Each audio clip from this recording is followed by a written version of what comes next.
အားလုံးပဲမင်္ဂလာပါအခုကဗာလေးပြောမလဲဆိုလို့ရှိရင်ကားရင်မောင်းလိုင်စင်နဲ့ပတ်သက်ပြီးတော့လောက်ရတဲ့ဟာလေးတွေပြောမယ်နော်သူကဗာလဲဆိုလို့ရှိရင်ကားမောင်းမတင်ခင်မှာတင်မောင်းလိုင်စင်လိုမျိုးအရေးလောက်ထားလို့ရှိရင်ပိုကောင်းပါတယ်တင်မောင်းလိုင်စင်ကသူ့ရဲ့တက်တန်းဒီစလုပ်တဲ့နေ့ကနေစပြီးတစ်နှစ်ရပါတယ်နော်တက်တန်းဟောပေါ့နော်သူ့ရဲ့ဟောပေါ့ Explorer ကတစ်နှစ်ရတယ်နောက်တစ်ခုက3လစလုပ်တဲ့နေ့ကနေစပြီးတော့ issue date ကနေစပြီးတော့3လပြည့်လို့ရှိရင်ကျွန်တော်တို့လမ်းပေါ်မှာမောင်းတဲ့ခါကွေးလိုင်စင်ဆိုတာလိုမျိုးကိုဖြည့်လို့ရပါပြီเนาะဖြည့်ခွင့်ရှိပါပြီပေါ့เนาะအဲ့လိုမျိုးရှိပါတယ်ဆိုတော့အဲ့တင်မောင်းလိုင်စင်လုပ်တဲ့ဝန်ဆောင်မှုတွေကျွန်တော်ပေးတယ်ခါကွေးလိုင်စင်ဖြည့်တာတွေဝန်ဆောင်မှုတွေကျွန်တော်စီစဉ်ပေးပါတယ်เนาะဒါတစ်ခုနောက်တစ်ခုကဘာလဲဆိုလို့ရှိရင်တတန်းတို့လားနော်တတန်းတို့တာလည်းကျွန်တော်စီစဉ်ပေးတယ်တင်မောင်းလိုင်စင်တတန်းတို့တာလုပ်ပေးတယ်ခါဝဲလိုင်စင်တတန်းတို့တာလုပ်ပါတယ်နော်အဲ့လိုပါတတန်းတွေပါတယ်ပုံခဲ့လို့ရှိရင်ပေါ့နော်အဲ့ဒါကတစ်ခုနောက်တစ်ခုကခါဝဲလိုင်စင်ဖြည့်တဲ့ process နော်ခါဝဲလိုင်စင်ဖြည့်တဲ့ process မှာဘယ်လိုမျိုးတွေစီစဉ်ပေးလဲဆိုလို့ရှိရင်ကျွန်တော်ဘာတွေစီစဉ်ပေးတယ်ဆိုတာထပ်ကိုပြင်ရှင်းပြအောင်မယ်နော်ဘယ်လိုမျိုးတွေလောက်ကလဲဆိုလို့ရှိရင်ခါဝဲလိုင်စင်ဖြည့်တော့မှဆိုလို့ရှိရင် online booking ယူရပါတယ်နော် online booking ယူတာလည်းကျွန်တော်စီစဉ်ပေးတယ်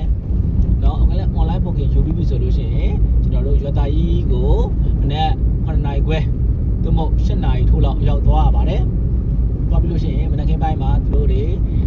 ဆရာတွေပို့ချတဲ့ပေါ်တော့စမနာပဲခေါ်လိုက်ပါတော့နော်ဆိုလိုမျိုးဟောပြောချက်ပေါ့နော်ဟောပြောချက်လေးတွေကိုကျွန်တော်တို့နားထောင်ရတယ်မှတ်သားရတယ်လေ့လာရတယ်ပေါ့နော်အားလေးလေ့လာပြီးလို့ရှိရင်ကျွန်တော် written test ကိုဖြေရပါတယ်ရေးဖြေပေါ့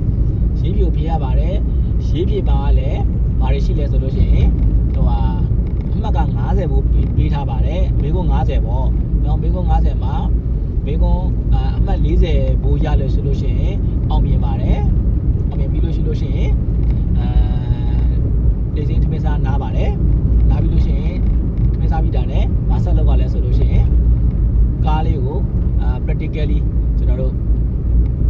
ပတ်မောင်းဖြည့်ဆို့မှုလေးလုပ်ဆောင်ပေးရပါတယ်ပြီးလို့ရှိရင်ပတ်မောင်းဖြည့်ဆို့မှုပြီးသွားပြီဆိုလို့ရှိရင်ပါကင်တစ်ချိန်ထိုးပြရပါတယ်အောင်မြင်သွားပြီဆိုလို့ရှိရင်တော့အဲ့ဒီမှာလိုင်စင်ကပ်ပြမိမိရဲ့လက်ဝယ်ကိုရောက်ရှိရပါပြီရောက်ရှိသွားပါပြီပေါ့နော်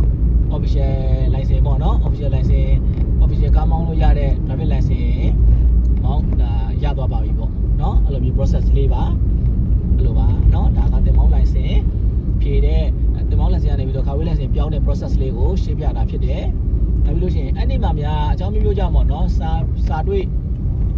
ကြာရှုံးခဲ့တယ်ဆိုလို့ရှိရင်နောက်တစ်ရက်ကိုသွားပြီးတော့ဖြည့်ရပါတယ်အဲ့လိုပါနောက်တစ်ရက်ကိုသွားဖြည့်လို့ရှိရင်နောက်တစ်ရက်ဖြည့်တဲ့အခါမှာအောင်နိုင်ချေရခိုင်တို့တော်တော်များပါတယ်ဟုတ်ပြီနော်အဲ့လိုမျိုးလေးပါဒါကတင်မောင်းလိုင်စင်ကနေပြီးတော့ခါခွေးလိုင်စင်ကိုဖြည့်ဆို့မှု process အကြမ်းပြင်းလေးပေါ့နော်ကျွန်တော်ပြပြတာဖြစ်ပါတယ်အဲ့အရာတွေအကုန်လုံးကိုကျွန်တော်စီမှာဝန်ဆောင်မှုရယူနိုင်ပါတယ်နော်ဟုတ်ကဲ့အားလုံးပဲအဆင်ပြေကြပါစေဗျာကျမကြပါစေနေကောင်းကြပါစေနော်ဟုတ်